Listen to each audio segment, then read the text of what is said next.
Okay, hello guitarists and welcome to Coda Guitar's Level 1 lesson on strumming. So in this lesson we're going to be having a look at some offbeat strumming. Now this is great because any guitarist that you like listening to, any famous guitarist, can guarantee they're going to use offbeat strumming in most of their songs. It makes rhythms sound more catchy, more bouncy, more funky, certainly less boring. So it's basically we're going to miss out one downstroke. We're going to be using from beginner level, we're going to be using a beginner level rhythm which sounds a little bit like this. 1, 2 and 3 and 4, and we're going to be missing out one downstroke, which is going to sound a little bit like this. 1, 2 and 3 and 4. So this is a 1-bar rhythm, just lasts for 4 beats, and I'm just using an A minor to start with. We're going to use a proper chord sequence, a 4-chord sequence later on, but we're just going to get used to the rhythm first. So a little bit faster, it would sound like this: 1, 2 and 4, 1, 2 and 4. Now that is probably just about the most common strumming pattern that you get. Slight variations from it, but it gets used in loads of songs, so it's a great one and it's quite easy as well to learn. So just at this level, I'm assuming that you can already play a little bit. Hopefully you've had a go at some of the beginner level lessons and beginner level songs, along with the backing tracks with our fantastic free drum machine on the website. So you can play a few chords, you can play in time a little bit. Anything you're not sure about, have a look at some of the beginner level lessons, because that will help you out. So just to start with, quick recap.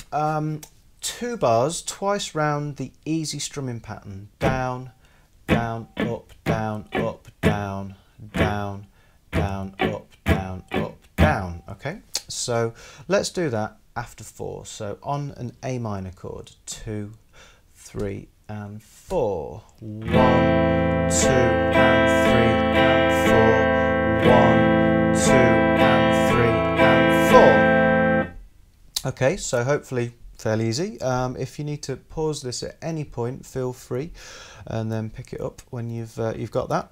So what we're going to do now is we're going to miss out one downstroke. We're going to miss out beat 3.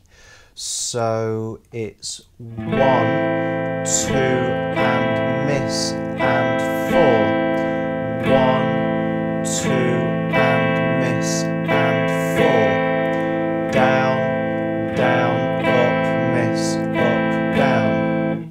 so sometimes people just pick this up straight away and find it dead easy. Other times it takes a few goes, but once you've got it, once it's clicked, then it's fine.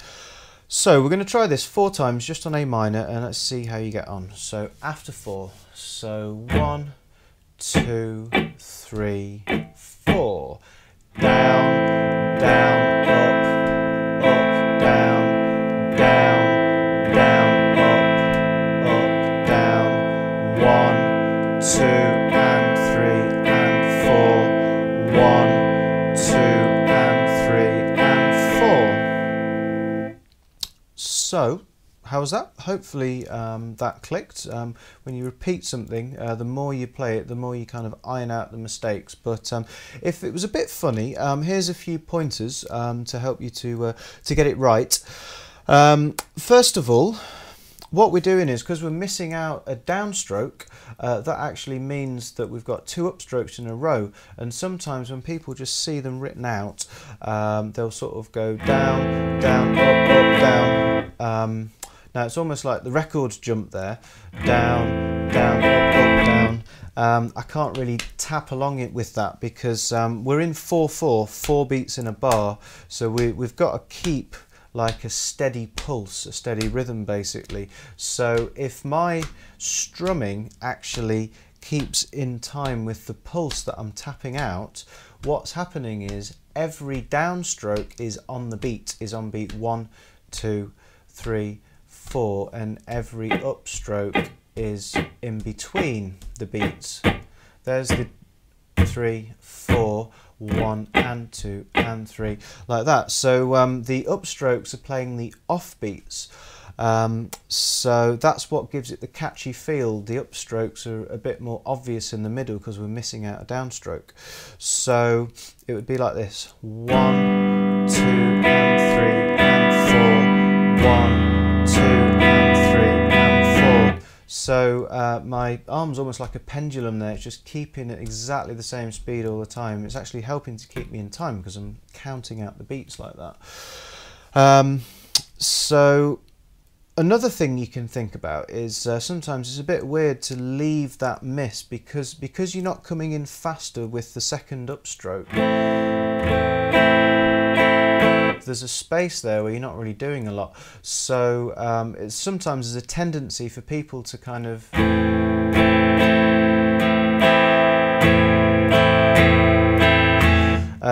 just keep moving in quite a kind of irregular way. It was in time, it sounded a little bit clunky, and if I sped it up it'd get a bit difficult to, I'd probably lose where I was. So to actually keep that sort of pendulum movement going, what we can do is we can actually tap. If you've got a scratch plate, then you can use your pick. If you're using an acoustic guitar, because obviously you can play this lesson on any kind of guitar, use your fingers so you don't damage the body. You can maybe do something like this: down, down, up, tap, up, down, down, down, up, tap, up, down. Now the fact that I'm putting a tap in means I'm actually doing something in place of that strum, and I'm also ready on the underside of the strings to play the upstroke straight afterwards. 1, 2 and 4. Okay, so a few little things to think about there. Whichever one works for you. You might come across something else which is even better, that's fine. But what we're going to do now is we're going to play the chord sequence, which is A minor, C, G and E minor. It's a 1-bar strumming pattern, so we're going to play each chord for 1 bar. So we're going to go around it 2 times after 4. Obviously feel free to rewind and try this again. So 1, 2, 3, 4, A minor, 2, 3,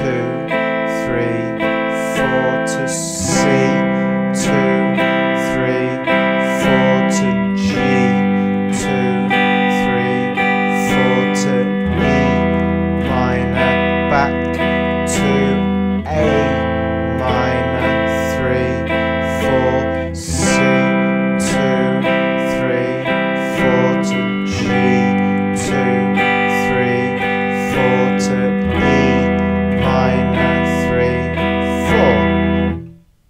4. Okay, so hopefully that was okay again.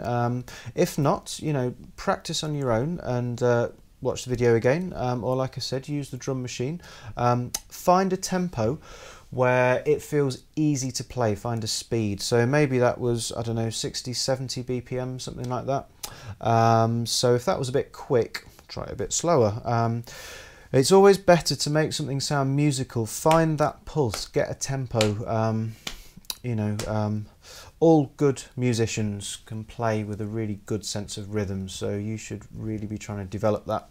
And then once you can play, it doesn't matter how slow it is, once you can play it with a solid tempo, you can speed it up, and I'll guarantee it will make it sound loads better, loads more musical.